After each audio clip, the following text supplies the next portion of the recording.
All right, so we're back today with Friends of Constructed Adventures. Today I am so excited to bring in Puzzlemaker and Puzzle Master Eric Berlin. You might have seen if you follow me on social media, I've been consuming this book called Puzzlesnacks by Eric Berlin. Pretty much for the last 2 or 3 months, I've tried to do a couple a day to keep me sane, and it absolutely has. He has created puzzles for the New York Times. He's created puzzles for Puzzle Hunts. And so today we're going to talk about his life, how he got into this weird, unique world of puzzle creation and puzzle building. And we're also going to talk about his processes. He's going to give some, potential tips, just talk about how he goes and creates these. And he's built a couple puzzles for us and for the chat to work through. So without further ado, Eric, thank you so much for joining. Oh, my pleasure. Thank you for inviting me. Yeah, so the first thing I want to do is correct me if there's anything that I messed up in the beginning. I say Master Puzzle Maker, and that's because I'm a huge fan of your work, but talk to me just a little bit about what you would call what you do. Talk to me about the things that you create. I would not personally call myself a master puzzle maker. I would like to be a little more self-effacing than that. If other people want to call me that, that's fine, I guess. I say that I'm a puzzle maker. It's what I do. I make puzzles for all kinds of different occasions and at all different kind of difficulty levels. I make them for kids and I make them for adults. So yeah, puzzle maker. Yeah. There are some that go for the term enigmatologist. Ooh. I am not one of those people. I'll just be a puzzle person. You don't like using the term enigmatologist? Yeah, it's a little too falutin for me. I think that was recent. I want to say it was God, maybe New York Times, but there was actually talking about enigmatology is becoming a thing. It's becoming, there's classes that are being put forth in colleges on the creation of puzzles. I'll have to try to find that and post that up later. Really? I went to college at the wrong time. I know, right? Well, it was interesting because I was a journalism major, and I was a journalism major because my dad was a journalist. He was an anchor on CNN. And when he went to school, there was no journalism school. He went to architecture school and joined the campus radio, and then was like, I really like doing radio a lot more than I like doing architecture, and jumped ship and kind of wrote the book and rode the wave of journalism. And so maybe, you'll end up being a professor in enigmatology at a college when the pandemic's over. So the first question I always like to ask is, what was little Eric Berlin like? Talk to me about your life path, how you ended up getting to this point and being in this very unique niche of puzzle making. Puzzles have just always been a part of my life. I mean, when I say always, I mean always. I do not remember a time that there wasn't a puzzle nearby. I mean, from my earliest years, my grandmother would buy me word-seek puzzle books and magazines, and we'd sit together and do those. And, from there to the age of 11, I remember very specifically the first time my eyeballs set on Games Magazine, which is a huge seminal moment for any puzzler. The Games Magazine back in the 70s and 80s was the magazine to get. And I saw it on an airport newsstand when we were going to an airport to pick up my dad. I'm like, I must have this. And and I had a subscription, a day later. And 10 years after that, I went to their offices and hung out for 10 years or so. I've been on the direct route all my life. So it started, and this is kind of when I interview people in this industry, whether it's for puzzle creation or immersive design, alternate reality games, or escape rooms, most of the time when the question is like, what would you recommend for people, which we're going to delve into a little bit more, it always starts off as a fan. You always start off as a fan of these, and then you go into creation. So do you remember the first puzzle you made, or do you remember the early creations that you had? When I was in middle school or junior high school, to date myself, yes. My 7th grade or 8th grade algebra teacher was a puzzle fan. Uh-huh. And by that I mean I saw a copy of Games Magazine on his desk. Oh, wow. And considered him therefore to be a kindred spirit. Yeah. So I started making puzzles for him to solve. Mm-hmm. Terrible,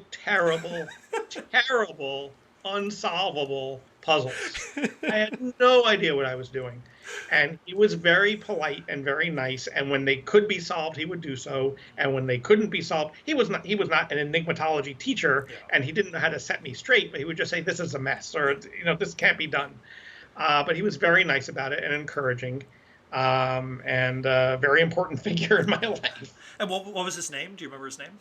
Mr. Scott. Mr. Scott. It's wild because we all have those teachers. I have Miss Kilpatrick, who was my fourth grade teacher, and I remember, you have those teachers that really set you on the right path. But what you said really stuck out. And I actually used to work with kids, and I did a lot of sports. I worked with kids in sports, and I remember trying to teach a kid, how to throw a dodgeball or how to hit a ball with a bat or anything. And then be like, I'm bad at this. I don't want to do this. And the answer that I would always give is the first step to being good at something is being terrible at it. And Yes, it's that's a great tricky line. because you see creators on YouTube that start a YouTube channel, it doesn't go anywhere, and they're like, well, this guy has 9 million followers. Like, how come I don't have that? And they're like, well, he started 10 years ago and he grinded and he worked at it. And it's the same thing with creating puzzles, where it's like the first puzzles you create are going to be bad. They might be okay. You might have some flashes of brilliance, but my twin brother's an artist. He's a designer for Disney, and his work is incredible. And sometimes I use him to create maps and designs. And I remember as a kid, like, he was a better artist than I am, but he was a kid, and he did kid art, and his art just got better and better, and so you have to work at it. And so what happened? So you started with these puzzles that were just garbage. They were terrible. Right. How did you start to kind of hone your craft? Did you find little points where you had a puzzle and 90% of it was awful, but 10% of it was amazing? Did you take that 10% and start elaborating? What did you do? Well, as I said, I got to hang out at Games Magazine for a while, and that's the era of Will Shortz, who's now the New York Times editor, and Mike Schenk, who's now the Wall Street Journal crossword editor, and all these magnificent puzzlers wandering around, Henry Hook and Peter Gordon. And I was not a puzzle person then. I was writing game reviews and feature articles for them. But eventually, I really wanted just to have a puzzle in the magazine. And so I sat down with graph paper. I had an idea where there would be, I had never seen before, and I haven't seen since, probably because it's ridiculous. Where there would be two grids that would be identical, except that all the L's in one grid would turn to R's in the other, and vice versa, left to right, right to left. And I slaved at this puzzle for days and days and days of graph paper. At one point, I remember calling Mike Schenk just to say, I'm stuck in this corner. Is this sequence of 4 letters a word in any context whatsoever? Because I didn't have enough references. The internet wasn't really a thing yet. Pre-internet. So it took me a really long time to make that puzzle, but it ran in Games World of Puzzles. Some months later, Mike Schenk, the editor, whipped it into shape and made it much better. He, changed the clues and stuff. But that was my first puzzle. It wasn't taking a bad idea and turning it into a good idea. It was just slaving away at something. I could probably do that puzzle now in a couple hours or 3 hours or so. That took me a week back then of just constant grinding away and trying to figure out how to do this. And oh god, it's wild to me because I was born in '86, where it was pre-internet. But basically, I grew up with the internet. I remember middle school, like we kind of had AOL with the dial-up modem, which sounded like 2 robots fighting each other. But now, as a creator, and if you go on my YouTube channel, a lot of my creations involve having a Scrabble word cheat. Right? Oh my gosh, that is such a great tool when you're trying to create word puzzles where you're like, I have these 7 letters. What can I make with these 7 letters? Like, I would be nowhere without the online resources. The Scrabble anagrammer is just the beginning of the sort of thing I use. There's an online word finder called CAT, QAT. It's basically this one-line interface, and you have to know a little bit of its own specialized programming in order to get anything out of it. But once you know how to do it, it's very, very powerful. And I use it pretty much daily. And so it's called CAT, QAT. Yes, right. Is it just cat.com? What's the... No, I don't know the exact URL. If you type in CAT and Word Finder, it'll take you right there. Okay. And then if you click on the examples, things this site can do, you'll be amazed at the different kinds of wordplay it can help you generate. Okay. It's a magnificent resource. All right, I just threw it up in huge letters on the screen. QAT Word Finder. Just Google it. I will be Googling it after this interview when my internet can handle bandwidth, because I'm sure it's straining under a YouTube live stream. But Cat Word Finder, I'm always looking for fun tools. I use a lot of tools just for the puzzle hunts that geocachers would use, because it's all about finding something in the wild. And it's a very different, creating for the purpose. And we'll chat about that with the puzzle hunts in a little bit too. But let's get back a little bit to your life story. So where you got here today, you were working at Games Magazine. So what was the feeling when did he tell you your puzzle's going to be in the magazine, or did you just like? Oh, I was elated. Oh yeah. Oh no! I was there like twice a week, 3 times a week. They couldn't get rid of me. So he told me that it was scheduled for such and such an issue, and it was a very exciting moment. Oh my gosh! And then, so after that, did you start being featured more? Did you start kind of honing the craft then? No, at that point I was like, I did it. I made a puzzle. I'm done. See you later, guys. I'm done. Here. It was the same that when I started making puzzles for the New York Times, a few years later, it was the exact same thing. I would like to say I had a puzzle in the New York Times. Yeah. And I sat there again with my graph paper, because I didn't know about online resources at that point, and just slaved away and made this puzzle. And now I've had 50 puzzles in the New York Times or so. That is incredible, because it feels like at first glance, when you think about puzzles, when someone mentions a puzzle, the New York Times crossword puzzle is the thing. That's it. I remember my first real experience with puzzles was doing the crossword puzzle just for my college newspaper. I remember I used to do those puzzles in class instead of studying. Sorry, Mom and Dad. But I made it. I have a business. I succeeded. And so that was kind of the first step into, sometimes you do puzzles and you don't even really think about it because they're just different or unique, or it's a different way to think about things. But a crossword puzzle is it. So how did you get to do the New York Times crossword? How do you get into that world? Like, if you want to create something for them? Well, you have to learn how to make a crossword puzzle to start with. There are resources to help you do that. The ones that I used probably aren't even around anymore. But if you are interested in learning how to make a crossword puzzle, the first thing that you should do is Google Patrick Berry. Patrick Berry. Berry. He is the master of particularly variety puzzles, but he's also excellent at crossword puzzles. And on his website, besides some awesome free puzzles that you can get a hold of, as well as puzzle packs that he sells, he has available a book that he wrote. He wrote, the Dummies line? This for Dummies. For Dummies. Yeah. He wrote crossword puzzle construction for dummies. Oh. But it's not in print anymore, but he sells it on his website. Okay. He renamed it. It's essentially still the same thing. It is a magnificent book. I think he sells it for $10. It is the place to start. Okay. If you're interested in making crossword puzzles. That's so great. And forgive me, because I do crossword puzzles. I enjoy crossword puzzles. I don't know about like the history of the scope or scale. Do you know how they just kind of became the de facto they Sudoku came in later, and it became kind of a big thing too. Yeah, much later. Yeah. And it was basically it's kind of the numbers version of crossword. Like crossword is to letters as Sudoku is to numbers. Do you know the history of how they got to be so popular and prominent? I no, other people can speak to that better than I can. I just know that in the 1920s, it became a fad in the same way that Sudoku became a fad in the whenever that happened. Early 2000s? I think it was the 90s. No, not the 90s, but 2000s, 2010s. Yeah. I mean, a seriously nationwide fad. There were crossword puzzle songs and sketches. It was quite insane and wonderful. Yeah.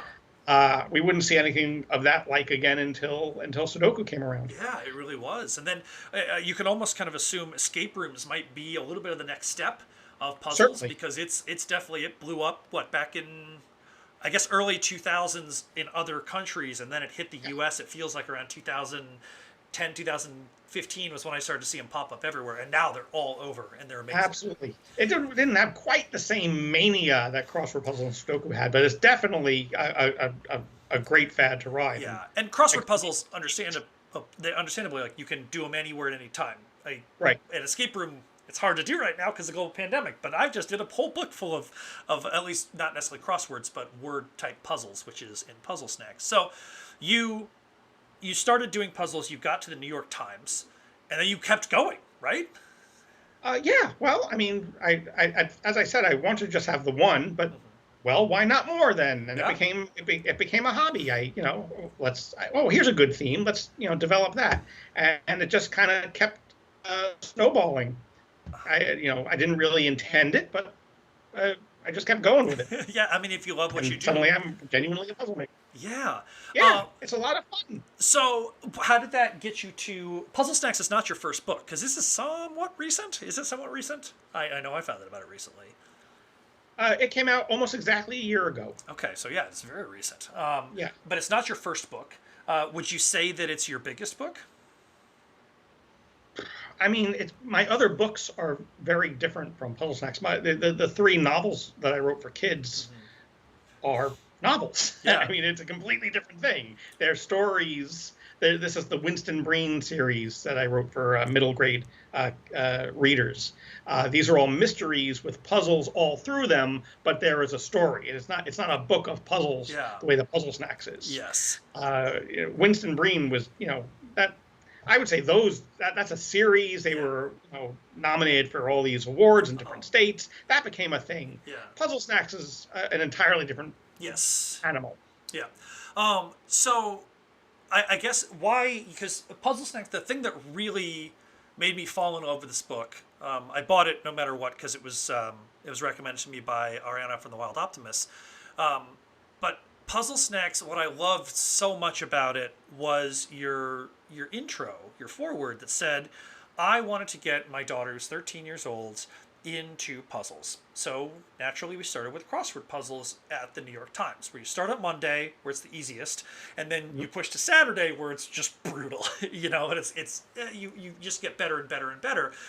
But the problem that you had was that so many crossword puzzles rely on just having knowledge about something. You either know it or you don't.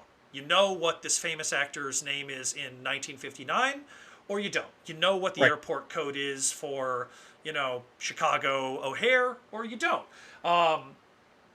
And this is built with knowledge that you pretty much know every answer, for the most part. Maybe a couple things you might have had a lapse, right? One talked about a birthstone in a certain month, and I'm like, I could probably name 10 of them, but I don't quite know. I know mine's amethyst. But then the way that it's built with, half the answers going clockwise into a circle and the other half going counterclockwise, where you have outs, and it was so brilliantly designed that it's not necessarily easy. Some of them are, just because you know this and you can figure them out really quick and you get warmed up. And some of them are really hard, but they're not hard because you don't know the answer. They're hard because you're just trying to get your brain to do that. What made you go this route with this book? And it might just be that, you wanted to make it available for everyone. Well, that's exactly what I wanted to do. And the steps that I took in my brain to arrive at what eventually became Puzzlesnacks. Crossword puzzles are great. I love crossword puzzles, but the way that they're structured is very, what's the word? They're difficult to make so that every single word is something that a general audience is going to know. Yeah. Especially for a themed puzzle, you've got 3 or 4 themes stretching across the grid. Yeah. You've got all your black squares making these tight corners. It's a real challenge for a constructor to make it so that every word is something. Now, every letter is checked, which is to say, every letter is in 2 answers, and a cross answer and a down answer. Yeah. So even if you don't know that actress from the 50s, you'll be able to figure it out by getting the crossing answers. Yeah. Hopefully. The thing is, if you don't know that actress, even when you get it, it's like, oh, I guess that's the name. It looks like a name. Yeah. That's fine, whatever. Yeah. I wanted puzzles that everybody would know all of the answers, not necessarily have them on the tip of their tongues where they'd fly through every puzzle. Yes. But when they got the answer, they would say, oh, yeah, right, that word. Yeah. Of course I know that word. Yes. I just need a couple minutes to get there. So I shrunk down. A typical New York Times crossword has 78 words on a weekday. Yeah. Uh, I thought, all right, let's cut that in half. Let's find some variety puzzles. The variety types that I do, it's a lot easier. They're not necessarily easy to make, but it is easier to avoid all the crosswordese, as we call it. That is the mortar between the bricks of the good words Yeah. in your standard crossword. Yeah.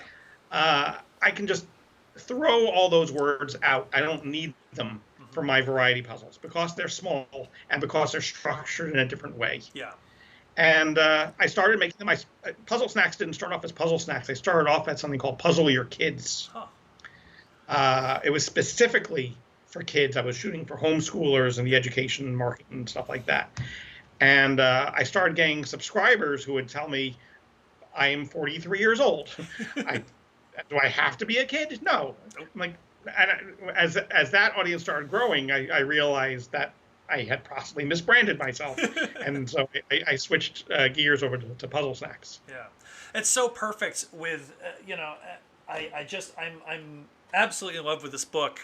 The story I was telling you before I got on is I was doing interviews, and my question is like, what are you currently consuming? What are you reading? Whether it's this one's Legend: A Game of Maps, which is this kind of this fun thing where this gentleman sends you a wax sealed envelope and there's a whole map and there's encoded messages and things like that. Really cool, really difficult. Oh man, I'm struggling.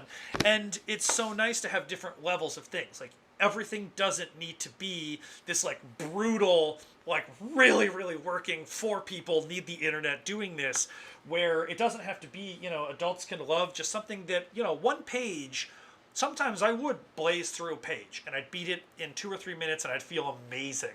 And then others would take me 15, 20, 30 minutes and I'd beat it and I'd feel amazing. And Excellent. It was such a nice kind of palate cleanser where I don't feel like I have to sit down and like, all right, this is the night. We are doing this right now. It's like, hey, I'm going to spend, and I said, this literally got me through the pandemic so far, where I had the same thing every single day. I would wake up, play some video games, because I'm a giant child. And then when my roommates would wake up, we would go out on the front porch, we would drink our coffee, and I would sit here and I would do one. I literally had it in my to-do list was to do 1 to 2 puzzles a day. I would literally check it off as one of those things.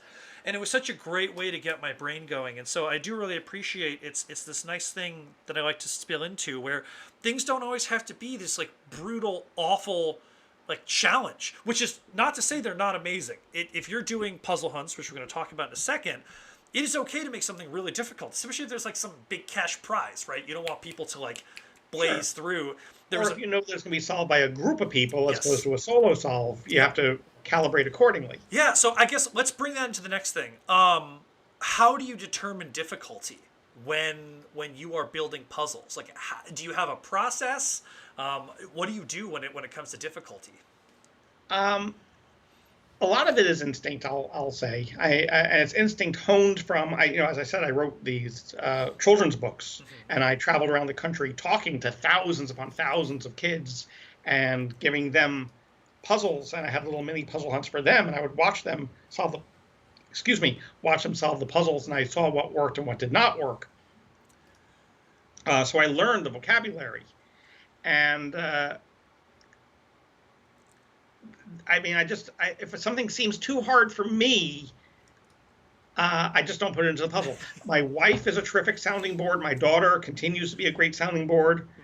I'll yell to her, do you know this pop culture thing that I think everybody knows? I don't know what that is. Nuts, eraser. What are you going to do? Maybe she's on her own and other people would know it, but I'm not going to take that chance. Yeah. I'm very restrictive with myself on the words that I can put into the grid. And then with the clues, I very rarely do anything the slightest bit cutesy or clever, really. You have in the New York Times and in other outlets question mark clues. To give a very basic example, round number, question mark. That's a phrase. Oh, it's a round number. Like 12 or so is or rounding up. Zero or, But of course, in this case, it would be 0. Yeah. So that's a very cute example of a question mark clue. I rarely do anything like that. I try to have interesting definitions and interesting clues, but I clue everything in a very straightforward way. It's not my goal to stump it's not my job to decide where the solver should get stumped. Yes. Every solver's approaching it with their own body of knowledge. So something that they will find easy, you might find hard, and vice versa. So I'm going to clue everything in a fairly straightforward but hopefully interesting way, and let the chips fall where they may in terms of where people will get stuck for a moment. Yeah, I love that so much. Because this other book that I read and love called Puzzlecraft, which we discussed. In one of the forewords, he used this analogy which I just absolutely fell in love with, where it's like if you're playing a game like chess. Chess is a game where it's two sides that are theoretically completely evenly matched. The entire game board is symmetrical, and with the exception of maybe going first, you might have a slight advantage, but there's so many steps in chess, but that's it. Sure. Neither side has the advantage, and the advantage lies in the knowledge and the skill of the chess player.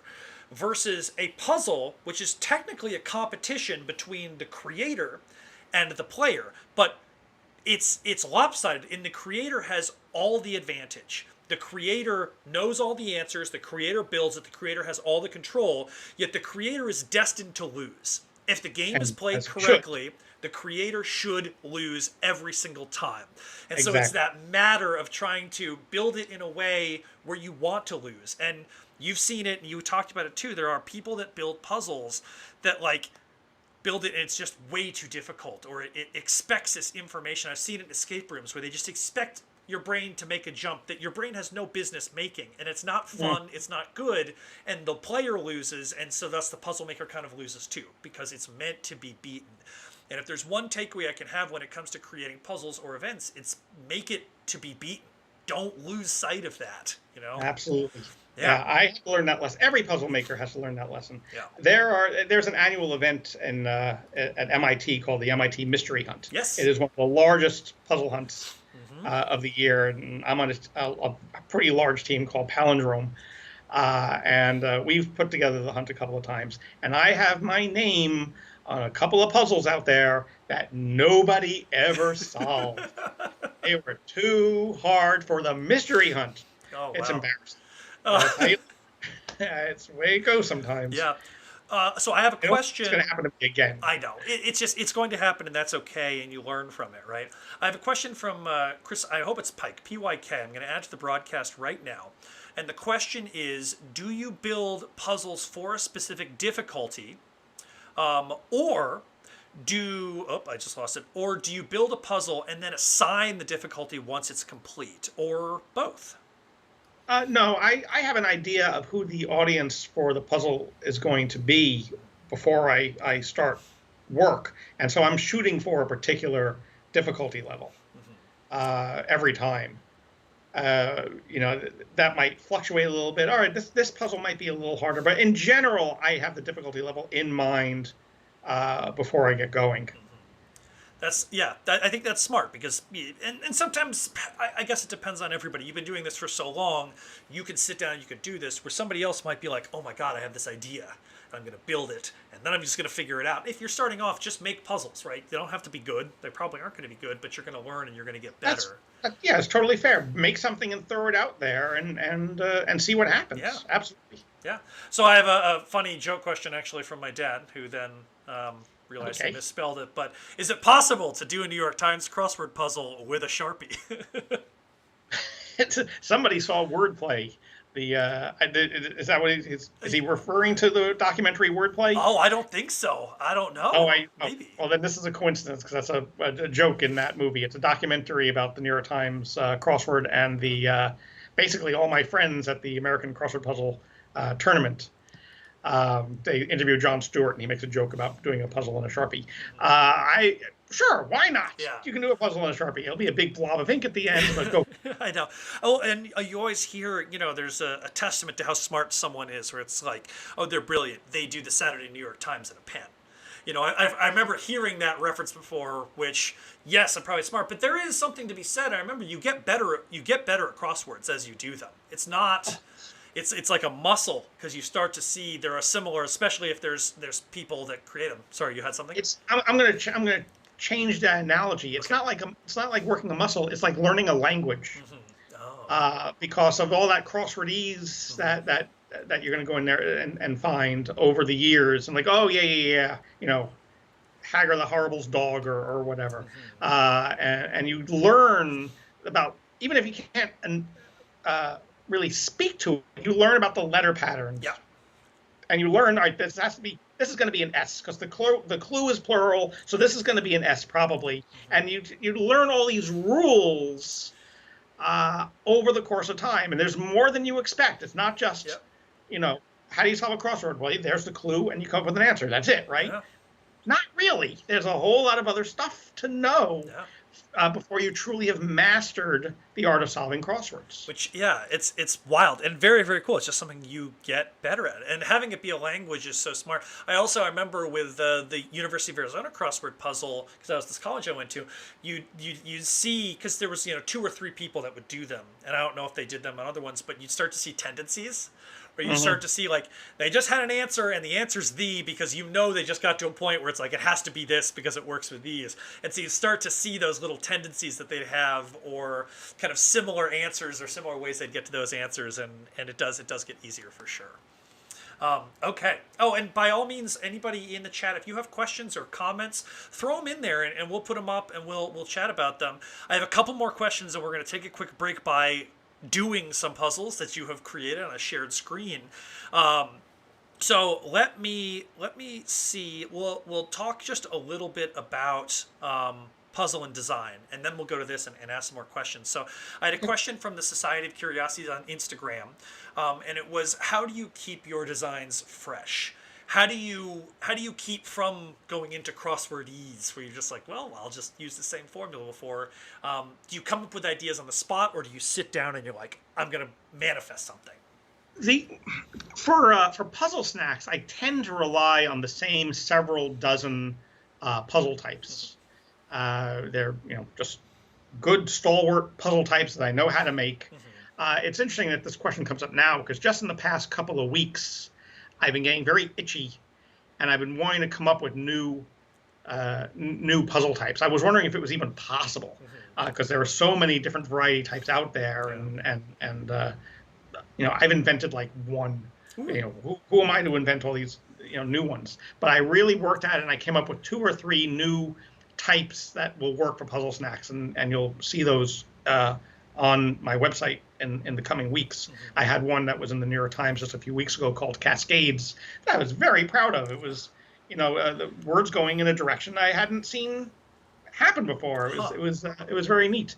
So it was just applying myself and seeing what other ideas would come out there. And then there's the other side of the coin of that answer is I try to do puzzle projects aside from Puzzlesnacks and my little bite-sized variety puzzles, where anything goes, and I can come up with some completely crazy idea, and then try to rein it in so it actually is solvable. Where I'm not reliant on the foundation of ideas I have been using, where I try to do something completely different. And that more often than not, I'm able to get there, but it's definitely walking on the tightrope a little bit. So that's how I try to keep myself fresh. It's very cool to watch people try to create new things. Actually, speaking of Society of Curiosities, they have a puzzle, and I might be able to grab it in a second, that involves maps. Actually, I shouldn't grab it because I don't want to show. And I use maps all the time. And so I've kind of seen a lot of the ways that you can use direction, or you can use distance, or you can use left, right, up, down, like up, But they took the idea of using maps, and they created a puzzle which was really, really cool. And I didn't get it. It stumped me, and I had to look it up. But when I saw it, I was like, oh my gosh, that's brilliant. And so it is fun to look at people pushing the envelope and then try to figure out how you can do it yourself. So let's go through. Do you want to pull your puzzles up that you created and talk through them? Oh, sure. I'll pull up the. Okay, we have this shared screen. Should work. Awesome. It is up, so people should be able to see this. I'm not going to be able to see anybody typing their answer in, so I you'll will just be able tell me if to. anybody did this. Yeah. So I threw this together this morning. This is a puzzle based on the movie Parasite, the 2019 Best Picture Oscar winner. Just watched it. In that movie, I don't want to spoil too much, but speaking very generally, it is about an impoverished Korean family that sort of imposes themselves on a far wealthier family. And so they become, I guess, the title parasites. Yes. And in this puzzle, you're going to be introduced to some words that also would like to. They're going to be some 5-letter words. They don't want to be 5-letter words. They will be part of longer words. So, for example, one of these 3 words, CRONY, opera, or scale, is the possible parasite that's going to become a part of the host word anagrams, by which I mean you can overlay one of these words on top of anagrams somewhere to make a new common word. So when you say overlay, and I don't know if this is part of the puzzle, do you mean add in the letters or do you mean replace the letters in some way? Replace letters. Literally take the box with one of these words over it and put it on top of anagrams, in this case to make acronyms. Okay, that is quite cool. All right, so this is the challenge. This is the parasite. What word? I guess so if you have the answer in this chat. Which of the 3 words? Which of these 3 words can go on top of sunscreen to make a new word? Do we have a lot of people? Yeah, there's 12 people right now that are watching. Okay, and so they're definitely just. Somebody's gonna get this. I'm going to try to get it too while I'm working through this as well. So you have sunscreen, and looks like somebody got it. You want to go ahead and just Jay Matigue, I think. I don't know how to pronounce that. MCTEAGUE says they got it. Why don't you throw it up on chat, and I'll put it up on the screen. I'm so excited. It'll give people time to try to figure it out too. Yeah, by all means, this is a race. Are we doing this now? So it is. So events go there to be 17. We'll give them a chance next time to throw it into chat. So I'm sorry. I thought you were talking to say it on the screen. Oh, okay. No. We're figuring it out. Yeah. All right. So we got to go back to the previous slide. Maybe Jen got it. I don't need proof. Yeah, Jen got it. So go back to the previous screen just so we can show that example one more time. You had sunscreen, and you put it in there. Yep, and it was event, and then what it created. All right. So yeah, we'll give people a little bit of time, and I think that is the case because there is a bit of a delay. So we have to understand there might be a 10 or 20 second delay through me. I will follow your lead. Yes. All right. Let's go to the next one. And all right, next one.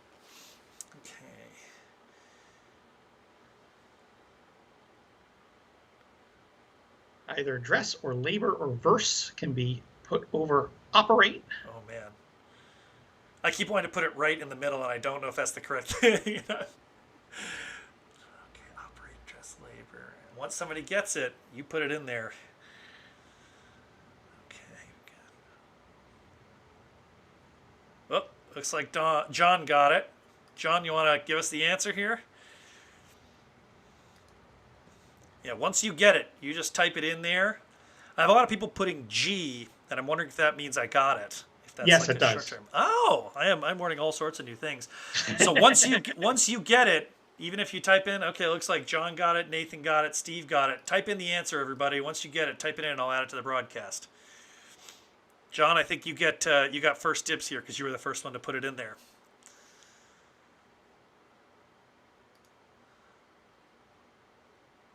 Didn't want to spell.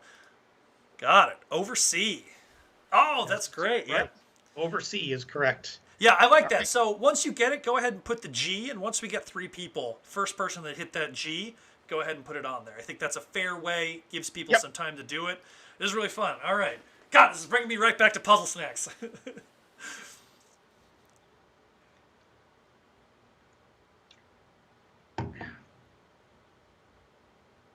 I might have this one, actually. Ha! I do! I'm not going to say anything now. G, I think. Oh, thank you so much for putting these together. These are so much fun. This brings me back to morning coffee and getting my brain working. Oh, yeah, these are fun little things. Ooh, Nathan got it. Oops, Steve got it too. Ooh, Tin Horn NPL got it. Hello, Tin. Yes, he did get it. And I did get it too. I feel so good. I actually got it. Good job, everybody. Everyone's getting these. These are perfect. All right. Idiot. Yeah. Got all these people. I'm just kind of throwing them up on there. Congratulations, everybody beating these. And thank you for joining in this wonderful broadcast, all fans and viewers. All right.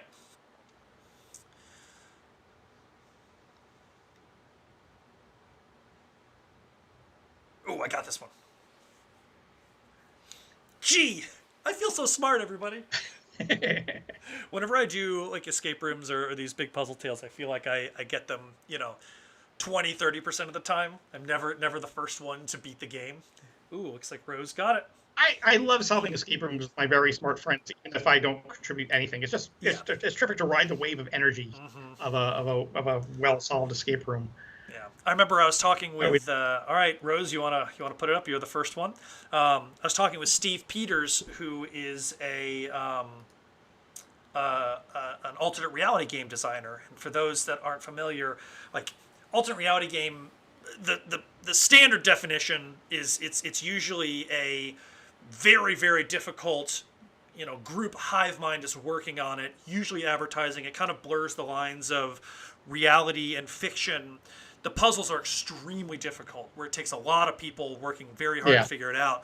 But he said one time with one of the first big alternate reality games, which was The Beast, done by Elon Lee to promote AI, one of the ones he figured it out, and he's like quickly trying to type it into the forum to be like the one that got it, and it's exciting.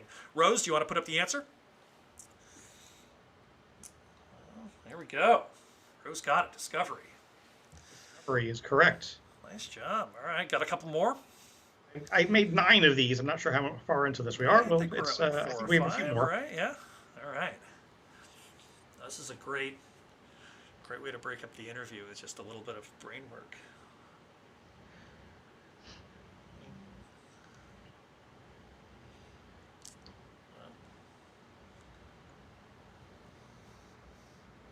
Once you get it, put up that G.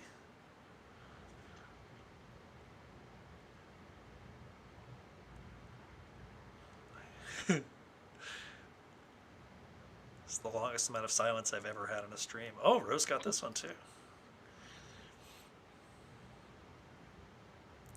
By the way, Tin Horn NPL says, this is fun stuff, Eric. I wholeheartedly agree. Thank you, Tin Horn, for joining us and doing this. All right, let's wait for one more person to get it. All right, looks like I got it. Rose, you were the first one. You want to pop it up there? More people getting it. Gosh, we should do this more often. We could just do like a quick 15 minutes once a week. Put some things up here, chat about what's new, and get some puzzlers in here. Do we have the answer? We do have the answer. I'm waiting. Rose, go ahead and pop that up. You get the, yep, there we go. Rose got it. Rehearse. Yep. Yes, good job. All right. All right, on to the next one. All right, I'm going to try to work on this one. I feel like it's getting harder. The words are getting longer.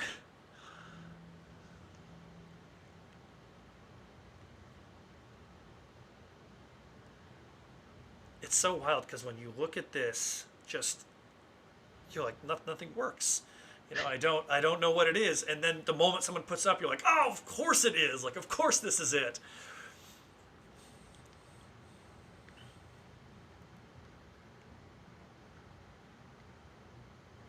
Once you put that G in the chat. How many G's do we have? I'm flying blind. We got 2, but Rose and Nathan put it up at simultaneously. So we're gonna give this one to Nathan. We got 3, we got 4. All right, Nathan, you want to do the honors here? Nathan Curtis. Yeah, that was good. It's fun because solving puzzles is a bit of a race, but it also is kind of fun just to get it, right? It's like absolutely. It's a little bit like when I used to. Jay says this feels like it would be a great conline game. I'm not sure if I know what that means. Do you? Yes, Conline is an online convention of puzzlers that's coming up in October. Online. We'll have to chat about that too. All right, there we go. Chris got it. It's platinum. That's right. Nice job. right. How many more we got? I think there's this one and one more after this, I We got think. 2 left. Everybody get on it. Type in G once you get it. Once we got 3, first person to post gets the pleasure of giving the answer. Gets the reward.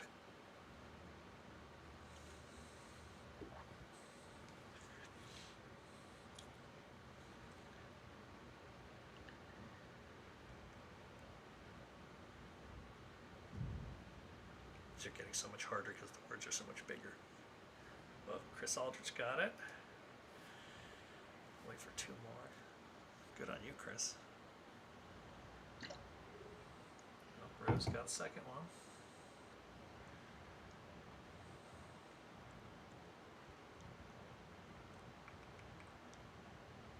Oh, it looks like Jay got the third one. All right, Chris. Do you want to do the honors? Chris got it. Oh, everyone's going through now. You're saying about it being fun whether or not you're fast. Yeah, that is the why so many people go to the American Crossword Puzzle Tournament.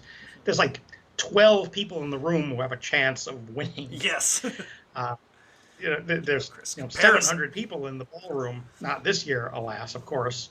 But you don't go for that. You go for the camaraderie. You go because you like puzzles and you want to be around other people who like puzzles. That has nothing to do with winning. Yeah. All right. Comparison. He got it. Good job, Chris. That's right.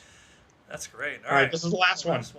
And while you guys are working on it, I do want to chat about that. It's so tricky because you have industries that are very competitive. I'm trying to think of a video game industry, right? Where like if I was to play a fighting game, the fighting game scene is amazing. It's games like Street Fighter. I'm not expecting you to be familiar with the fighting video game industry, but it's really, really amazing because the camaraderie's there. It's one of the most diverse video game industries, just racially. Like it's very, very diverse, which is always awesome to see. But Yeah. There's so much camaraderie, but like if I went as someone who was gonna go play, looks like I got some people, I would get crushed no matter what, right? I would just get absolutely creamed. I wouldn't get a single point of damage in, and that's kind of unfortunate, right? But with this, like I could still do the crosswords because I'm not technically playing against someone else. Tim Horn, you want to do the honors and do this?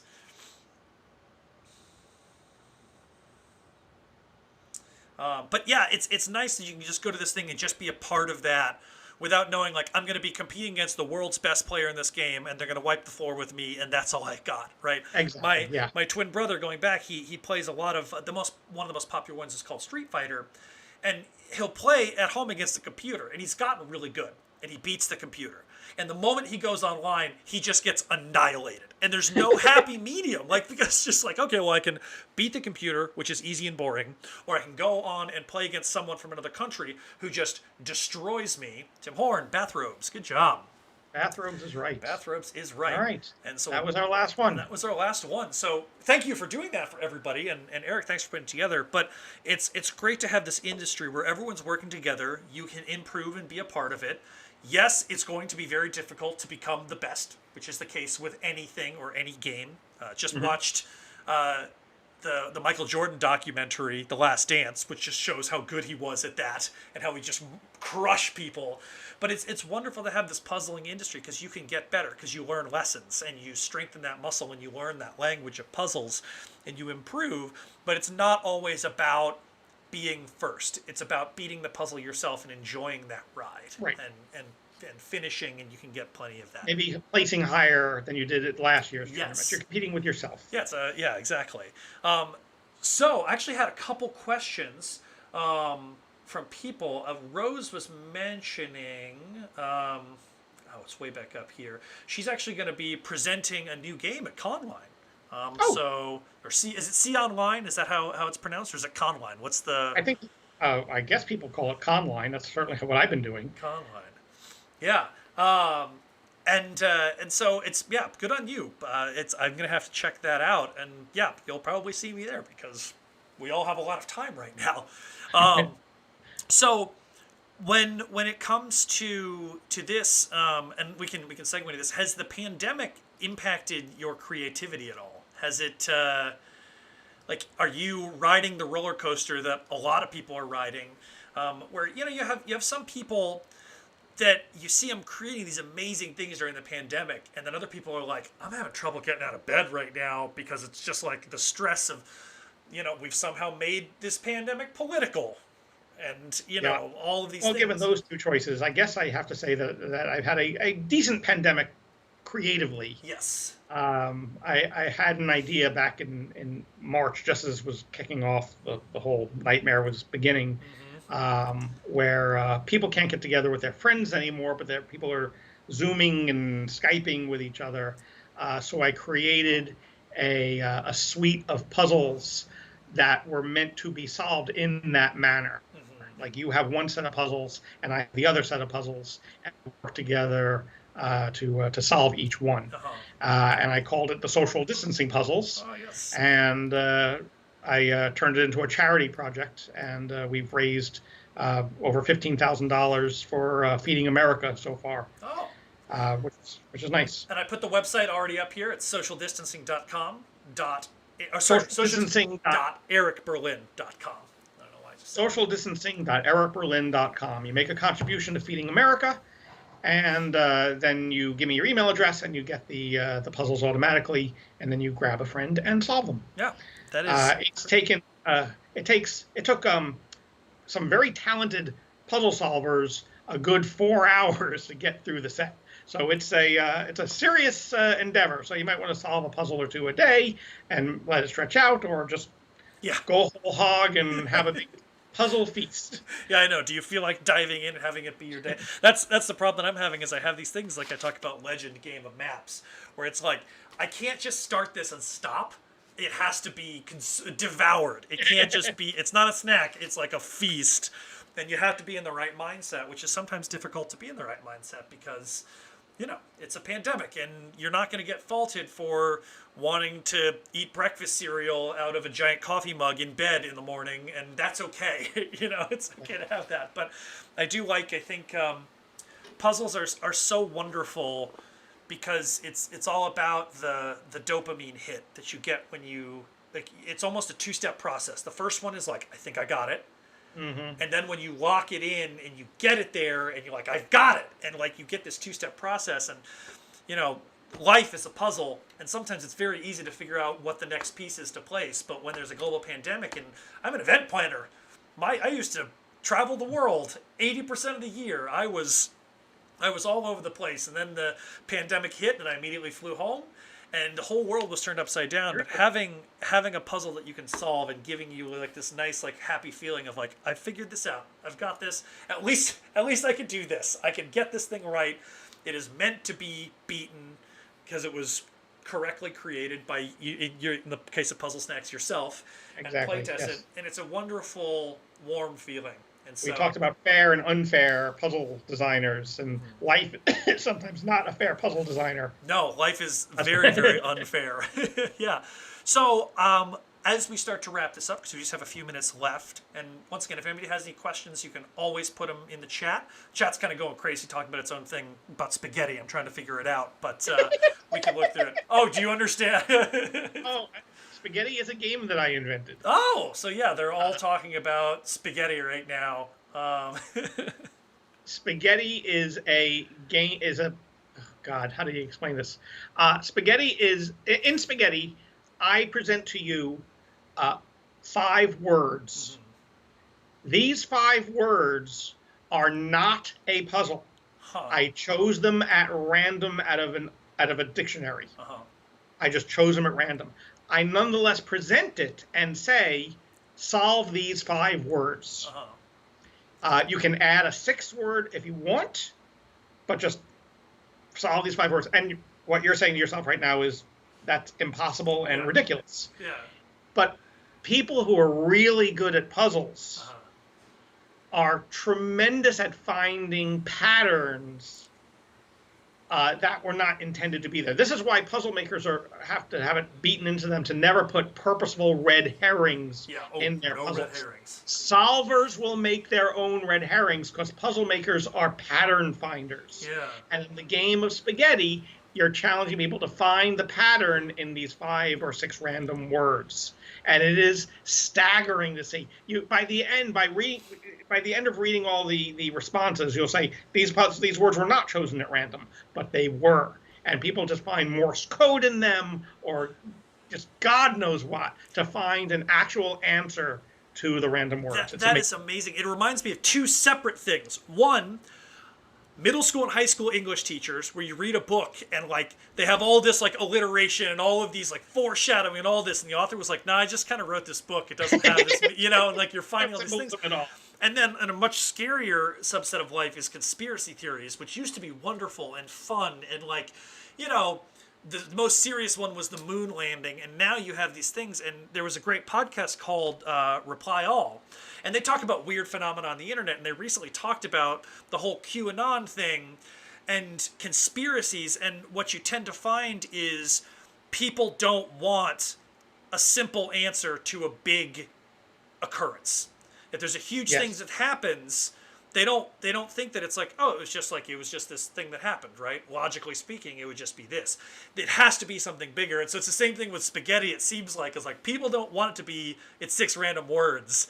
They want to find the pattern, and if they want it hard enough, they will. And that's they will. That's a really fun way to kind of put that. Is like you put random letters, and people just find something that works. I love that. It's such a great twist on it. So, with a couple minutes left, my final question I love asking is just, what have you learned? In general, it could be about life, it could be about puzzles, it could be about people. You can grab this however you like, and I can give you a second to talk or to think that through while you're thinking about the answer. When it comes to what people should do, obviously they can follow you on Twitter at Puzzler Eric. If you do want to buy this book, which I personally recommend. Hashtag not a sponsor. I bought this book myself and just fell in love with it and then hunted you down. But you can go to puzzlesnacks.com, and it's a great, fun book that can be done by all ages. And then obviously if you want to go to social distancing, .ericberlin.com, we now have a ton of stuff up on the screen. These are the places that they can find you if you want, and you can always follow me on Constructed Adventures. You can go to constructedadventures.com. I'm on Twitter at I think constructed_ADV. You tweeted, I think you tagged me in there because I did that too. And also subscribing to this YouTube channel where I talk to creators and brilliant minds in the immersive ARG puzzle community. So that brings us back. I've stalled long enough. Do you have your answer for what have you learned? I've learned over the years, my niche in the puzzle world is to try to be a liaison to kids and people who don't solve puzzles fanatically the way that I do and the way that my friends do. And I've learned over the years that it's harder than it looks to get people to solve puzzles. A lot of times they step back and say, I don't know that I'm going to be able to do that. They're afraid of failing. Yes. It's disheartening to have learned that, but I keep on at it because I do think it's important that people solve puzzles, not just fun, but actually important that they do so. I'm not sure I buy into the brain youth thing that that puzzles will keep you young and all like that, but I do think it's an important skill to learn, to find the patterns in the puzzles. The way that we do with playing spaghetti, the way to think in that way, to flex. You called it a muscle before. And now I think we can go back to that analogy, to build up that muscle. And I think that kids should be solving puzzles. I think everybody should be solving puzzles. So I'm just going to keep at it until I get to everybody. Yeah, and that is, it's such a great thing that we can kind of close with. Puzzles is about overcoming adversity. And you need to fail, and especially as a kid, you have to fail. You need to lose games. It's so many parallels with sports where it's so important. Everybody needs to get blown out. Everyone needs to lose a close game. Everyone needs to win a close game, and everyone needs to blow out another team. It's so important in sports that should happen because it teaches you how to be a good winner. It teaches you how to be a good loser, and it teaches you how to get back up on the saddle, right? Famous from, Batman. Why do we fall down, Bruce? So we can pick ourselves back up. You do a puzzle, and if I start with Legend Game of Maps and it just crushes me, I can put it down for a while and I can pick up Puzzlesnacks where I get the dopamine hits, I learn those patterns, I build back up, find new difficulties, and then I'm ready to take on those ultra challenging puzzles. So I think that's a great way to end. It's a great thing to end. So once again, check out Puzzlesnacks. Go to socialdistancing.ericberlin.com. Follow him at Puzzler Eric. Eric, this was wonderful. I genuinely think we should try to do like just puzzles with Eric like once a month or something like that, where we get on and you create. I know. We'll see if we want to do that. Chat, thank you guys so much for being a part of this. It was wonderful having you guys so active and engaged. And until next time, thank you so much and best of luck creating adventures at home. Bye, folks.